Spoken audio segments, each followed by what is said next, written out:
friends. Friends, in the last video, we were learning about fourth chapter. In the last video, we learned about nutrition. We learned about autotrophic nutrition and heterotrophic nutrition. We also learned that plants are autotrophic. Plants can make their own food. Plants can make their own food by the process of photosynthesis.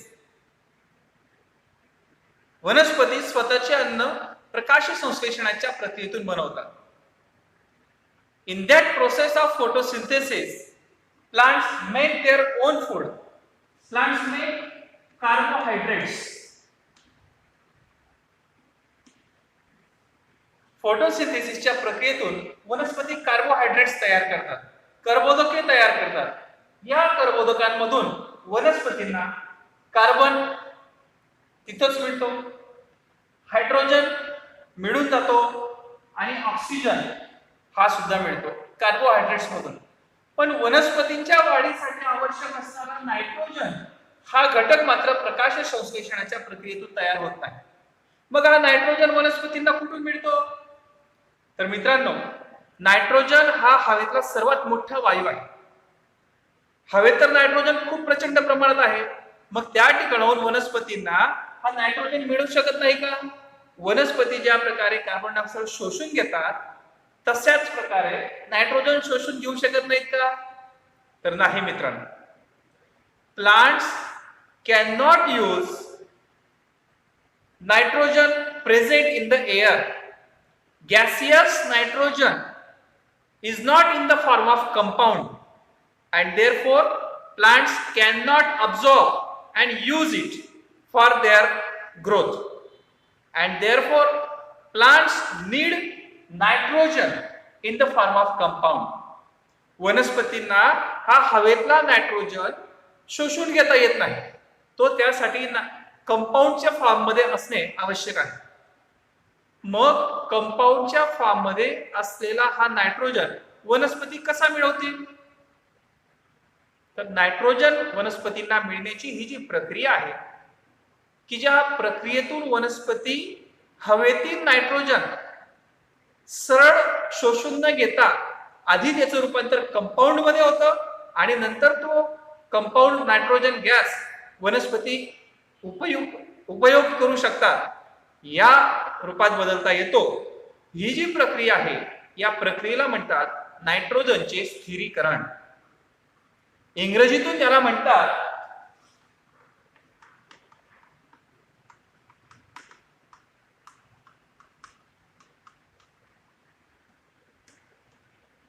Fixation of nitrogen. नायट्रोजनचे स्थिरीकरण. वनस्पती नायट्रोजनचे स्थिरीकरण झाल्याशिवाय तो nitrogen वापरू शकत नाही. स्थिरीकरण झाल्यानंतर नायट्रोजनचे रूपांतर कंपाऊंड मध्ये होते आणि नंतर तो कंपाऊंड वनस्पती वापरू शकतात आणि त्यातील नायट्रोजनचा उपयोग करून स्वतःच्या वाढीसाठी तो उपयोगात आणू शकतात. मग हे जे फिक्सेशन ऑफ नायट्रोजन आहे ते वनस्पतींमध्ये कसं घडून येते? Fixation of nitrogen takes place by two methods. First method is called as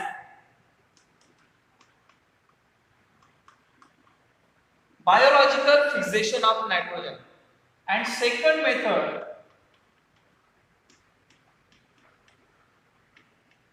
is atmospheric fixation of nitrogen. Now today we are going to learn about biological fixation of nitrogen.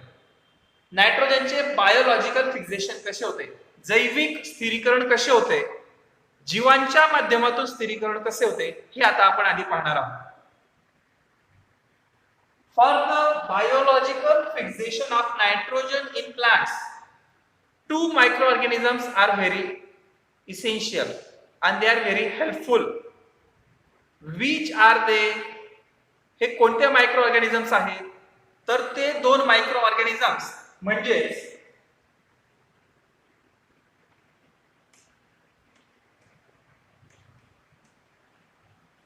राइझोबियम micro organisms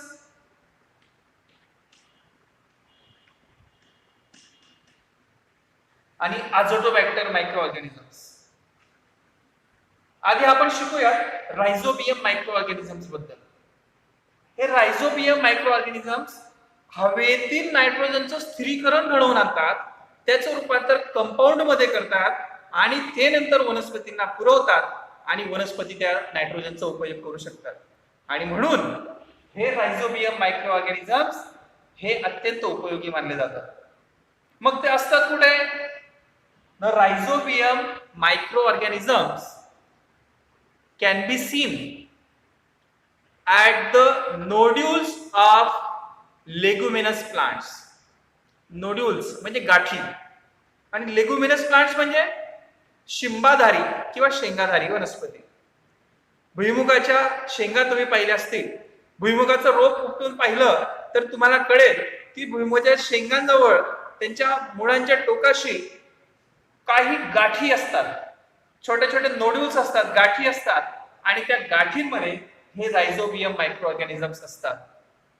rhizobium micro organisms can be seen at the nodules of leguminous plants and these rhizobium microorganisms can convert the gaseous nitrogen in the form of compound.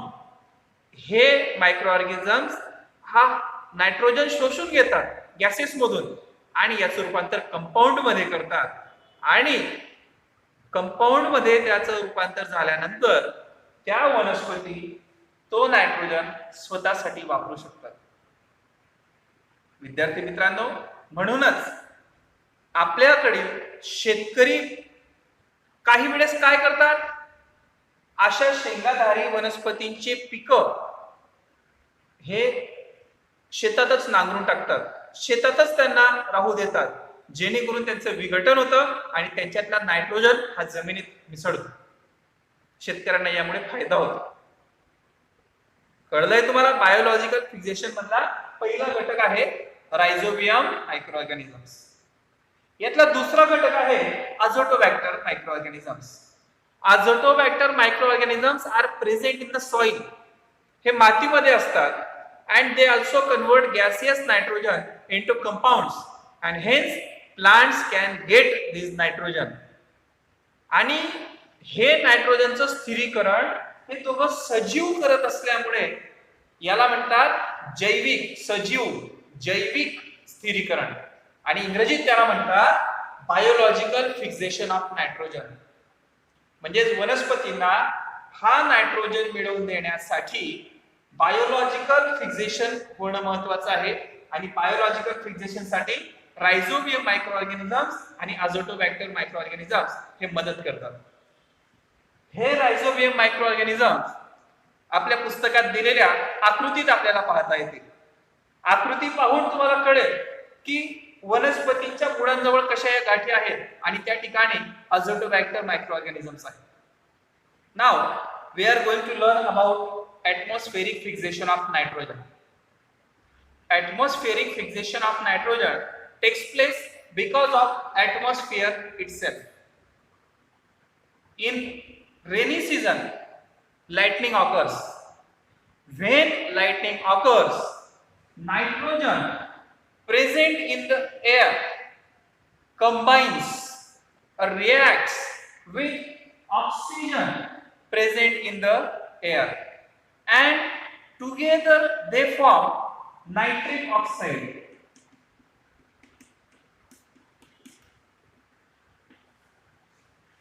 ते काय तयार करतात?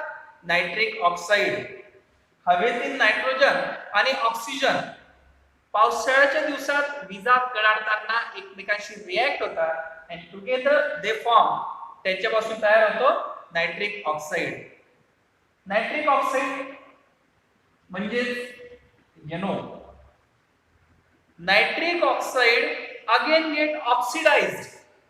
हे nitric oxide पुन्हा ऑक्सिजनच्या संपर्कात येते आणि एक ऑक्सिजन त्याच्यात मिक्स झाल्यानंतर त्याचं तयार होतो NO2 म्हणजेच नायट्रोजन डायऑक्साइड. नायट्रोजन आणि ऑक्सिजन एकत्र आल्यावर नायट्रिक ऑक्साइड तयार झालं. नायट्रिक ऑक्साइडची परत ऑक्सिडेशन होऊन नायट्रोजन डायऑक्साइड तयार झाला. This nitrogen dioxide NO2 mixes with rain water. हा NO2 पावसाच्या पाण्यात विरघळतो and it forms HNO3 nitric acid. पावसाच्या पाण्यात हा वायू विरघळल्यानंतर पावसाच्या पाण्यात विरघळून ते तयार करतात nitric acid. And this nitric acid falls on the ground. When this nitric acid seeps into the soil, this nitric acid reacts with the minerals present in the soil and get converted into nitrogenous salts, and hence soil can use this nitrogen in the form of salt, which is now present in the soil. In this way, in that process, nitrogen is provided to the soil and it can be used by plants, and this process takes place by atmosphere, and therefore it is called as atmospheric fixation of nitrogen. ही सर्व क्रिया atmosphere मुळेच घडून येत असल्यामुळे याला म्हणतात atmospheric fixation of nitrogen. Friends,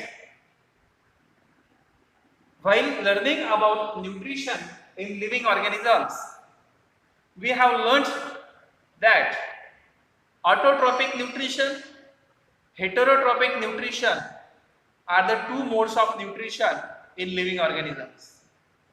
Now we are going to learn about third type or third mode of nutrition in living organisms. This third type is symbiotic nutrition. Symbiotic nutrition मराठीत याला आपण म्हणू शकतो सहयोगी पोषण. सहयोगी, सहकारातून निर्माण झालेले, दोघांच्या सहकार्यातून निर्माण झालेले पोषण. म्हणजेच दोन मित्र त्यापैकी एक जर पाण्यात पोहू शकत असेल आणि एक जर हवेत उडू शकत असेल तर पाण्यातून जाताना एकाने दुसऱ्याला मदत करावी आणि हवेत उडताना दुसऱ्याने पहिल्याला मदत करावी. म्हणजे दोघांच्या सहकार्याने दोघांची कामे होऊ शकतात. आणि अशाच पद्धतीने काही सजीव स्वतःचा अन्न स्वतः तयार करतात. त्या पद्धतीला म्हणतात सहयोगी पोषण, म्हणजे symbiotic nutrition. In some cases 2 or more than 2 different types of plants or organisms can live together to fulfill their needs of nutrition, protection and others, and with the help of each other they can fulfill these needs. And this process of taking nutrition with the help of 2 or more than 2 organisms, this process is called as symbiotic nutrition. दोन किंवा अधिक वनस्पती किंवा सजीवांच्या एकमेकांच्या सहकार्यातून एकमेकांना आधार देऊन, एकमेकांना हव्या असलेल्या गोष्टी देऊन स्वतःचं पोषण मिळवण्यासाठी केलेली जी पद्धत आहे तिला म्हणतात symbiotic nutrition. For example, some fungi, काही असे फंगी आहेत की जे खूप जास्त प्रमाणात वाढू शकत नाहीत आणि स्वतःचं अन्न स्वतः तयार करू शकत नाहीत. Therefore, some types of fungi grow on the roots of other plants. ते दुसऱ्या प्लांट्सच्या रूट्सवर वाढतात, जगतात, पण ते फुकट जगत नाहीत. While growing on other roots, they provide the water and minerals to that roots, and in return they achieve or they get ready-made food from that roots. Hence they fulfill their need of nutrition. अशा प्रकारे हे fungi स्वतःचं अन्न त्या roots कडून मिळवतात, पण ते फुकट मिळवतात का? नाही. त्या बदल्यात ते रूट्सला पाणी आणि इतर काही क्षार मिनरल्स शोषून देतात, म्हणजे एकमेकांच्या सहकार्याने ते काम करतात. याला म्हणतात सिम्बायोटिक न्यूट्रिशन. सिम्बायोटिक न्यूट्रिशनचं एक चांगलं उदाहरण सांगता येतं ते म्हणजे लायकेन, की जे आपल्या ग्रामीण भागात मसाल्याच्या पदार्थांमध्ये सुद्धा आढळतं. दगडफूल किंवा फत्तरफूल असं त्याला म्हटलं जातं. हे जे दगडफूल किंवा फत्तरफूल आहे, लायकेन आहे, हे एक प्रकारचं सिम्बायोटिक न्यूट्रिशन मधून तयार झालेलं कॉम्बिनेशन आहे. काही अल्गी आणि फंगी हे एकमेकांच्या संपर्कात येतात.